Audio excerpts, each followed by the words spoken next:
आज आपण कोकणातला काळ्या वाटाण्याची उसळ आणि मालवणी भाषेत काळ्या वाटाण्याचं सांबार हे कसं बनवायचं हे मी आज तुम्हाला माझ्या व्हिडिओमार्फत दाखवणार आहे। तर चला पाहूया काळ्या वाटाण्याचं सांबार।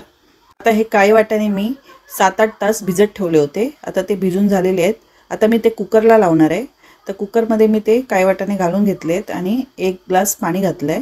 कुकरमधले काळे वाटाणे हे आपल्याला 7-8 शिट्या काढायच्या आहेत। काळे वाटाणे शिजायला वेळ लागतो म्हणून आपल्याला 7-8 शिट्या तर काढायच्याच आहेत, त्याशिवाय ते काळे वाटाणे शिजत नाही। शिट्या होईपर्यंत आपण वाटण तयार करून घेऊया। खोबऱ्याचं वाटण आहे। खोबरं अर्धा वाटी आहे आणि कांदा एक मोठा सुकं खोबरं घेतलेलं आहे, त्याचे बारीक तुकडे केलेले आहेत आणि 7-8 लसूणच्या पाकळ्या आहेत आणि 1 इंच आलं आहे।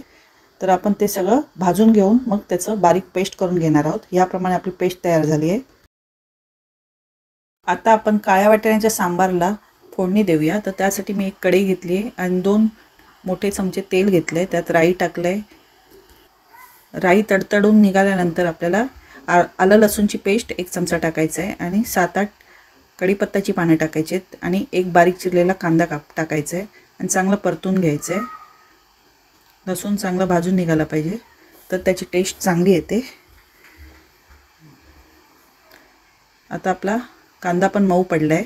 याप्रमाणे आपल्याला भाजून घेतल्यानंतर मसाले टाकून घ्यायचे आहेत।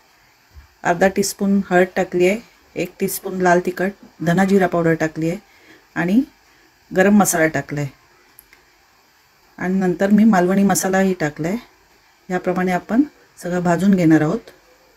आता मसाले सगळे टाकून झाल्यानंतर आपल्याला व्यवस्थित परतून घ्यायचं आहे आणि त्यात वाटण टाकून घ्यायचं आहे आणि सगळं मिक्स करून घ्यायचं आहे।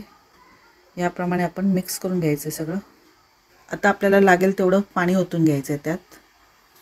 वाटाण्याची उसळ शक्यतो पातळच करतात, त्यामुळे मी 1 ग्लास पाणी टाकलं आहे। जर तुम्हाला घट्ट उसळ पाहिजे असेल तर अर्धा ग्लास पाणी टाका आणि याप्रमाणे सगळं मिक्स करून आपण उसळीमध्ये आता आपण काळे वाटाणे टाकून घेणार आहोत।